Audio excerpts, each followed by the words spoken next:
Aking mga kababayan, nakikita nyo yung mga vlogger-vlogger dyan na sinisira tayo na Tagalawak.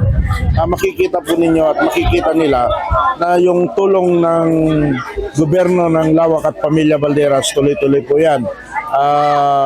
Mga black propaganda na ginagawa nila, sinisiraan tayo. Makikita naman ng mga Lawakenyans kung ano yung ginagawa natin na kabutihan natin sa ating mga kababayan.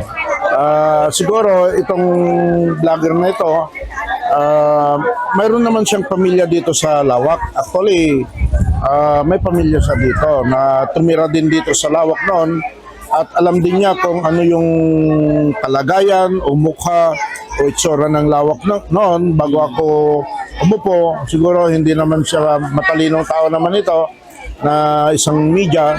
Siguro alam din niya yung nangyayari na kabutihan dito sa ating bayan. Ay, hindi ko pinapatulan yung mga ganon. Basta ako, gumagawa lang ako ng maayos dito sa aking bayan. Pinapakita ko yung pagtulong sa mga tao, lalong-lalo na yung mga mahihirap na lumalapit sa akin. Makatulong ang gobyerno ng Lawak at ang pamilya po namin.